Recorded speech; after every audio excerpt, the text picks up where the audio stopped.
पुण्यश्लोक अहिल्यादेवी होळकर यांच्या नावाने राज्य सरकारने 36,000 कोटीची 40 लाख शेतकऱ्यांना कर्जमाफी केली, परंतु ही संपूर्णपणे फसवी कर्जमाफी आहे.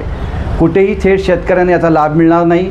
कारण मागच्या 2014पर्यंत आत्तापर्यंत ज्यांनी जी कर्जमाफी केलेली फक्त उद्योगपतीसाठी केलेली आहे, शेतकऱ्यांसाठी कुठेही केलेली नाही आहे. शेतकऱ्यांच्या तोंडाला पानं पुसण्याचं काम या सरकारने केलेलं आहे. यांना लाज वाटली पाहिजे. खोटी कर्जमाफी करून शेतकऱ्यांची फसवणूक करतात.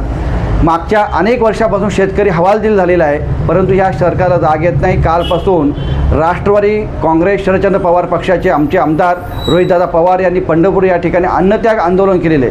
त्या ठिकाणी सारी सरकारने दखल देखील घेतलेली नाही आहे. का आंदोलन एक आमदार करतो आहे, कशासाठी करतो आहे, त्यांची मागणी काय आहे, त्या मागणीचा साकल विचार केला गेला पाहिजे.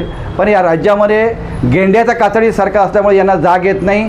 परंतु मी त्यांना इशारा देतो, राष्ट्रवादी युवक काँग्रेस शरदचंद्र पवार पक्षाच्या वतीने मुंबई शहरामध्ये जेव्हा तुमचे मंत्री येतील त्यांच्या गाड्या अडवण्याचं काम आम्ही येणाऱ्या काळामध्ये करणार आणि शेतकऱ्यांना न्याय मिळवून देणार. शेतकऱ्यांची आमची मागणी आहे की शेतकऱ्यांना सरसकट कर्जमाफी झाली पाहिजे.